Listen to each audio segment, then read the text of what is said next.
नमस्कार. श्री स्वामी समर्थ सर्वांना. श्लोक दादूस चॅनलमध्ये तुम्हा सगळ्यांचे खूप खूप स्वागत आहे.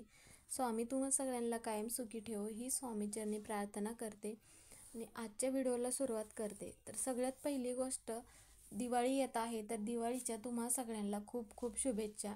तर दिवाळी 28 तारखेपासून चालू होत आहे. तर 28 ऑक्टोबर या दिवशी वसुबारस आहे.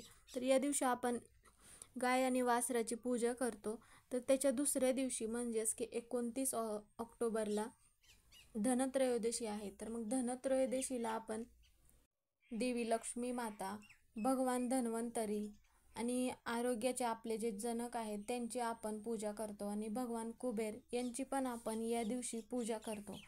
तर मग काय होतं की धनत्रयोदशीला आपण काही नवीन वस्तू पण खरेदी करतो. तर त्यात बऱ्याच वस्तू आहेत जे म्हणजे की देवपूजेतल्या वस्तू खरेदी करतो किंवा घरातील मोठ्या मोठ्या इलेक्ट्रॉनिक वस्तू खरेदी करतो किंवा ज्यांना जसं शक्य होतं तसं कोणी सोनं खरेदी करतं.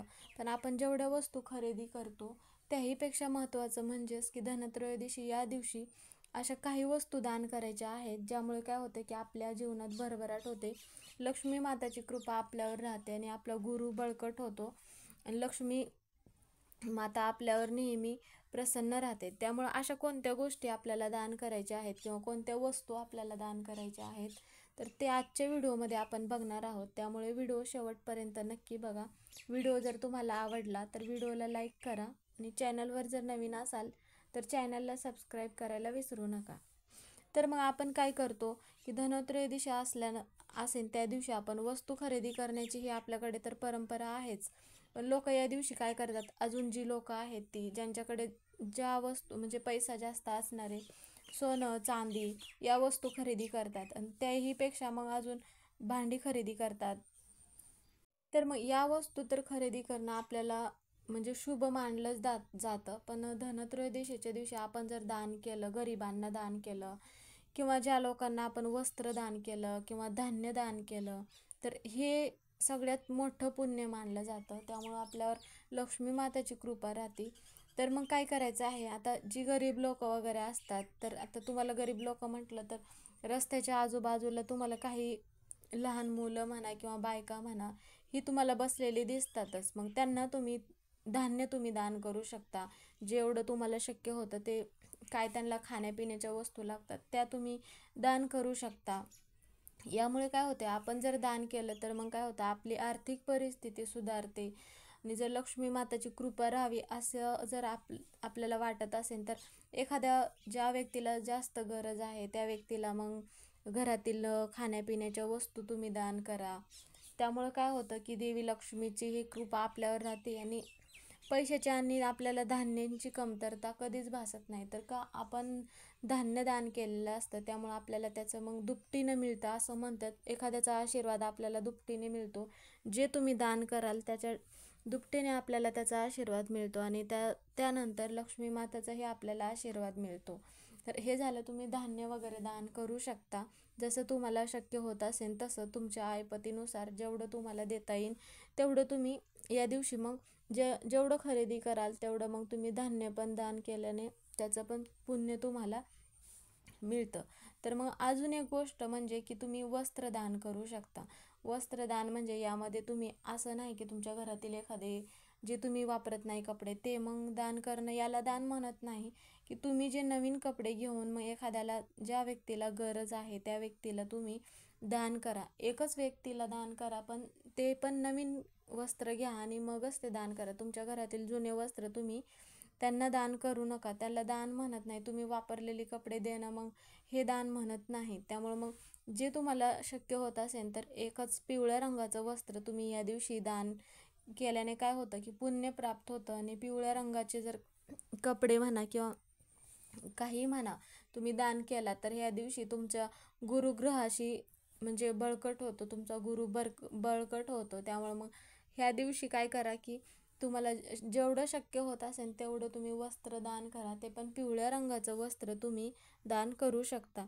तर ही झाली दुसरी गोष्ट. तर तिसरी गोष्ट म्हणजे की तुम्ही लोह दान करणे हे देखील खूप शुभ मानले जाते.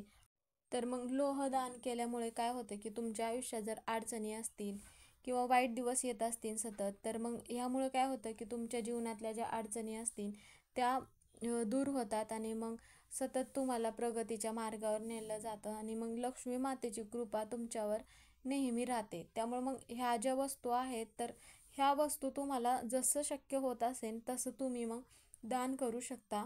तर यातली तुम्हाला सगळ्याच वस्तू दान, तर असं नाही की तुम्ही म्हणजे ह्या सगळ्याच वस्तू दान केल्याच पाहिजे या दिवशी.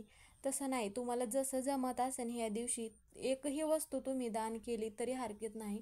पण शेवटी त्या दिवशी मग काय करायचं आहे, आता तुम्हाला तुम्हाला तर धान्य दान करायचं आहे, पण तुम्हाला त्या दिवशी धान्य देण्यासाठी जर घेण्यासाठी जर कोण व्यक्ती भेटत नसेल तर मग तुम्ही कोणत्या पण मंदिरात जायचं आहे. मंदिरात गेल्यानंतर तिथे मग असे बाहेर वगैरे बसलेले असतातच, मग त्यांना तुम्ही जे पण काय धान्य नेलं आहे त्यांना पण देऊ शकता. मग तुम्हाला वस्त्रदान करायचं आहे, पण वस्त्रदान करत असताना पण तुम्हाला कोणत्या व्यक्तीला द्यायचा हा प्रश्न पडत असेल किंवा आजूबाजूला कोणाला देण्यासाठी कोण घेत नसेल, तरी पण मग तुम्ही मंदिरात म्हणा किंवा तुम्ही अनाथ आश्रमात गेलात किंवा तिथे मुलं वगैरे असतात त्या मुलांना पण तुम्ही मग नवीन वस्त्र घेऊन जर तुम्ही दान केलात तरी मग हरकत नाही, किंवा ते पण दान ते खूप श्रेष्ठ दान मानलं जातं. त्यामुळे मग ह्यापैकी तुम्हाला एकही गोष्ट दान करायला जमली तरी चालेल. तर मग या दिवशी तुम्ही आवर्जून ह्यापैकी एखादी वस्तू तरी दान करा. म्हणजेच काय होतं, जेवढ्या वस्तू आपण खरेदी करतो त्यातली फक्त एखादी वस्तू जरी दान केली तर त्याचं फळ आपल्यालाच मिळतं आणि माता लक्ष्मीचा आशीर्वाद आपल्यावर नेहमी राहतो. आणि मग आपल्याला कसं काय होतं की लक्ष्मीची कृपा तर राहतेच, पण आपल्या ज्या अडचणी वगैरे येत असतात, पैशाची टंचाई निर्माण होत असते, सतत घरात मग पैसा असून पण पाहिजे तसं सुख नसतं, तर मग हे दान केल्यामुळं काय होतं की दान केल्यामुळं आपल्या घरात बरकत येते. मग कशाची कमतरता भासत नाही. आणि धान्य दान केल्यामुळं मग काय होतं की इतरांना आपण जर धान्य दान केलं तर त्याच्या दुपटीने आपल्याला भेटतं असे म्हटले जाते. त्यामुळे कोणत्याही व्यक्तीला जर धान्य तुम्ही दान केलं तर त्याची कमतरता आपल्याला कधीच भासत नाही. अन्नधान्यांची कधीच कमतरता भासत नाही. आणि आपण ज्या वस्तू दान केल्या आहेत त्या वस्तू मग त्यासाठी म्हणा तुम्ही पैसे वगैरे तुम्ही मग दान करू शकता. पण आता यापैकी तुम्हाला जी वस्तू दान करणं शक्य होईल ती वस्तू तुम्ही आवर्जून दान करा.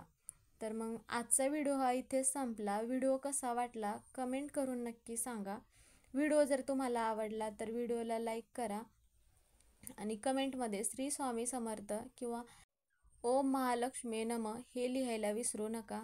आणि चॅनलवर जर तुम्ही नवीन असाल तर चॅनलला सबस्क्राईब करा. म्हणजेच काय होईल की इथून पुढे जर नवीन व्हिडिओ आले तर त्याबद्दल तुम्हाला नोटिफिकेशन येईल आणि त्या नवीन व्हिडिओची तुम्हाला माहिती भेटेल. तर मग म्हणजे हा उपाय तुम्ही करून बघा. म्हणजेच की ह्या वस्तू तुम्ही दान करून बघा. ज्या पण काय तुम्हाला अडचणी येत असतील त्या अडचणी दूर होण्यास मदत होईल. तर मग परत एका नवीन व्हिडिओमध्ये पुन्हा भेटू. तोपर्यंत सर्वांना श्री स्वामी समर्थ.